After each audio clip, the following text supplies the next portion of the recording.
Kemudian kita ada masuk dalam satu kitab yang baru, iaitu kitab Umniyatul Musalli. Dalam membicarakan kitab ini, kita telah menyentuh tentang peribadi Tuan Syekh, Tuan kitab itu, iaitu Syekh Daud Fatani.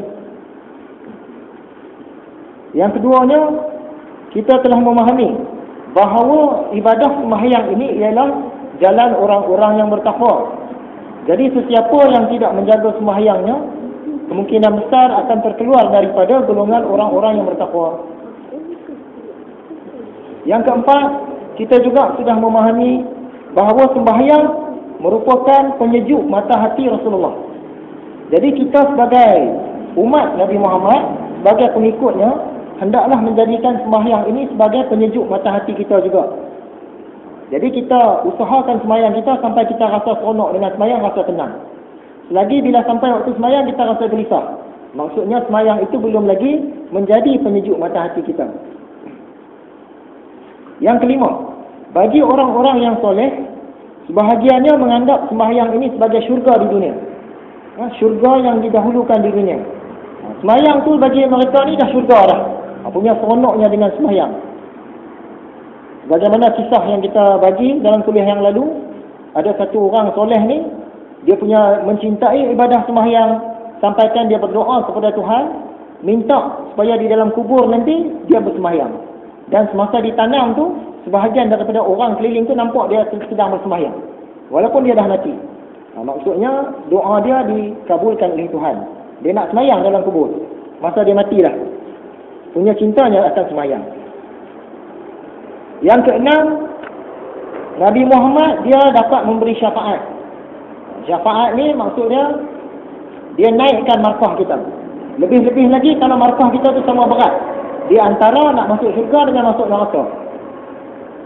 Tahu-tahu berat sebelah neraka, datang Nabi Muhammad dia bagi syafaat dia, berat sebelah masuk syurga, kita pun selamat. Jadi cara nak dapat syafaat ini kena berselawat banyak-banyak. Allahumma sholli ala Muhammad, paling kurang. Jadi selawat ni macam-macam jenis selawat. Ada selawat syifa, selawat tafrijiyah, selawat munjiyah, macam-macam jenis selawat. Buatlah selawat yang mana-mana pun. Tapi selawat yang paling afdal ialah selawat dalam sembahyang kita lah, dalam tahiyat akhir. Selawat dalam tahiyat akhir tu memang Nabi ajar. Ya. Jadi berselawatlah banyak-banyak, semoga kita dapat syafaat. Yang ketujuh, siapakah yang bagi kita faham? Apakah usaha kita ataupun Allah Subhanahu Wa Taala? Dari segi hakikatnya, yang bagi kita faham satu-satu ilmu ialah usaha kita, otak kita, akal kita. Tapi dari segi hakikatnya, otak dan akal kita tidak ada kuasa. Yang berkuasa bagi kita faham ialah Allah Subhanahu Wa Taala. Jadi kita minta kepada Tuhan supaya bagi kita faham. Bukan dengan sebab kita ni tekun, kita rajin, kita suka study, kita faham, kita pandai. Tapi atas pilihan Tuhan. Sebab itu ada orang dia rajin belajar pun tak pandai. Ada orang dia malas belajar pandai. Sebab apa? Dari segi hakikatnya yang bagi faham ialah Allah. Yang ke-8, sembahyang ini ialah tiang agama. Seandainya tak ada tiang agama ni, maka agama ni dikira runtuh. Di negara Arab sana, rumah diperbuat daripada batu-batu dan tanah-tanah. Dari mana datang cerita pasal tiang? Orang Arab tengok kemah. Jadi kemah ni dia ada tiang utama. Jika tiang utama dia ni runtuh, maka kemah pun tak boleh berdiri. Begitu juga dengan agama kita. Kalau ibadah solat ni kita tinggalkan, walaupun kita jenis rajin puasa, rajin menderma, rajin tolong orang, tapi agama kita dikira runtuh menurut kata Tuhan kita. Yang ke-9, untuk menunjukkan pentingnya ibadah solat ini, dia diletakkan pada tangga yang kedua selepas mengucap 2 kalimah syahadah dalam rukun Islam. Selepas mengucap, ibadah nombor 1 sembahyang. Dan ibadah sembahyang ini Nabi Muhammad nak dapat, dia kena bertemu dengan Allah muka dengan muka. Dalam peristiwa Isra' Mi'raj, dia pergi ke langit ke-7 atas lagi untuk dapat ibadah sembahyang.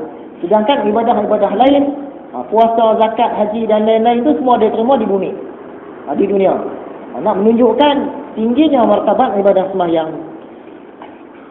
Dan yang akhir, yang ke-10, yang kita bicarakan pada kuliah yang lalu, tuan kitab kita kata sembahyang ini umpama kepala bagi tubuh. Jadi tubuh manusia kalau tidak ada tangan, tak ada kaki, boleh hidup lagi. Tapi kalau tak ada kepala, mati. Jadi agama pun macam tu juga. Sungguh pun dia rajin bayar zakat, tangan. Dia rajin menerima, ada kaki. Dia rajin tolong orang, rajin buat kenduri, ada kaki. Tapi sembahyang tak buat, kepala tak ada. Orang tu dikira mati. Agama pun macam tu juga. Jadi ibadah solat ni sangat-sangat penting.